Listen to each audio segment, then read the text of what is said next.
الحمد لله نحمده ونستعينه ونستغفره ونؤمن به ونتوكل عليه ونعوذ بالله من شرور أنفسنا ومن سيئات أعمالنا من يهده الله فلا مضل له ومن يضلله فلا هادي له وأشهد أن لا إله إلا الله وحده لا شريك له وأشهد أن محمدًا عبده ورسوله أما بعد فأعوذ بالله من الشيطان الرجيم بسم الله الرحمن الرحيم يا أيها الذين آمنوا كتب عليكم الصيام كما كتب على الذين من قبلكم لعلكم تتقون رمضان المبارک کا تعارف۔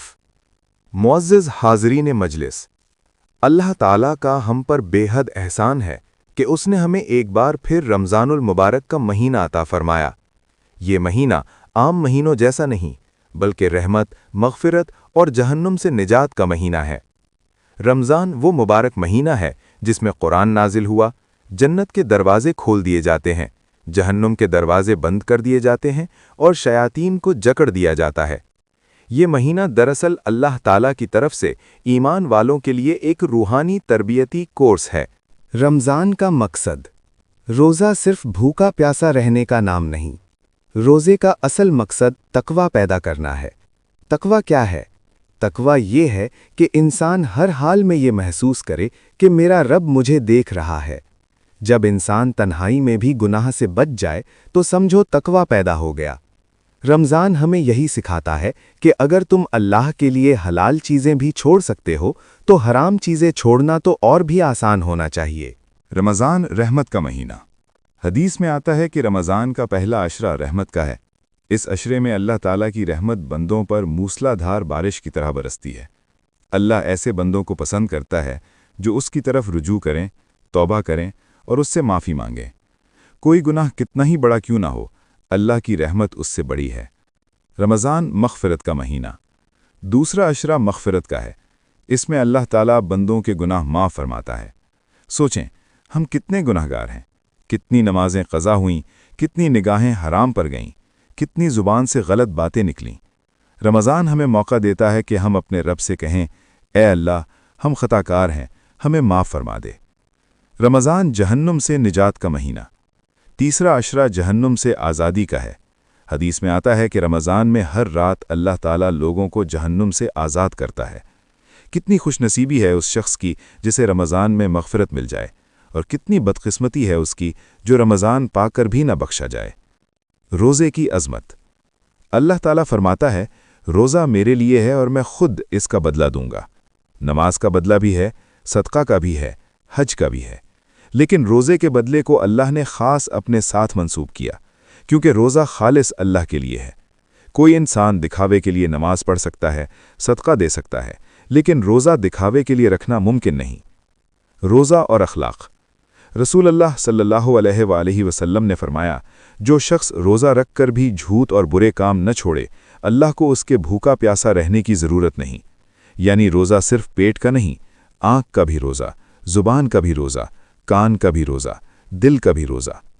آنکھ کا روزہ حرام سے بچنا، زبان کا روزہ جھوٹ، غیبت، گالی سے بچنا، کان کا روزہ برائی نہ سننا، دل کا روزہ حسد، بغض، کینہ چھوڑنا۔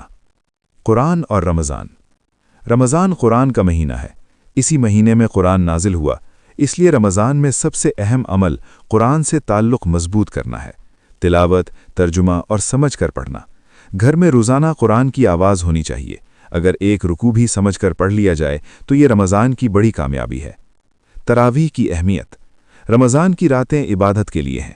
تراویح دراصل قرآن سننے اور اللہ کے کلام کے ساتھ جڑنے کا ذریعہ ہے۔ جو لوگ سستی کی وجہ سے تراویح چھوڑ دیتے ہیں وہ رمضان کی بڑی نعمت سے محروم ہو جاتے ہیں۔ سخاوت اور رمضان۔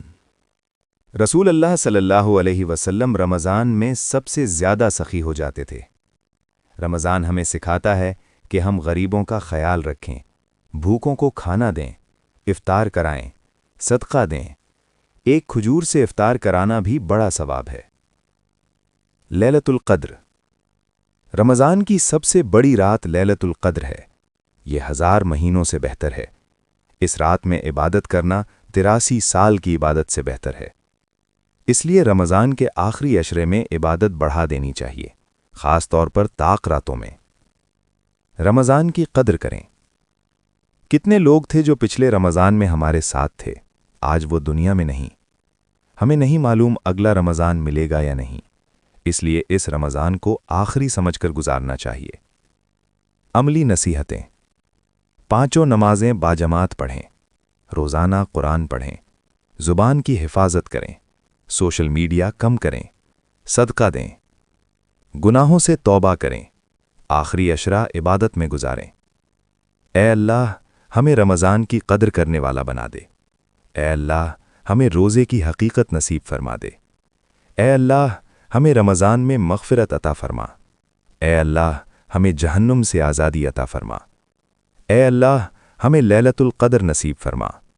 وآخر دعوانا ان الحمد للہ رب العالمین۔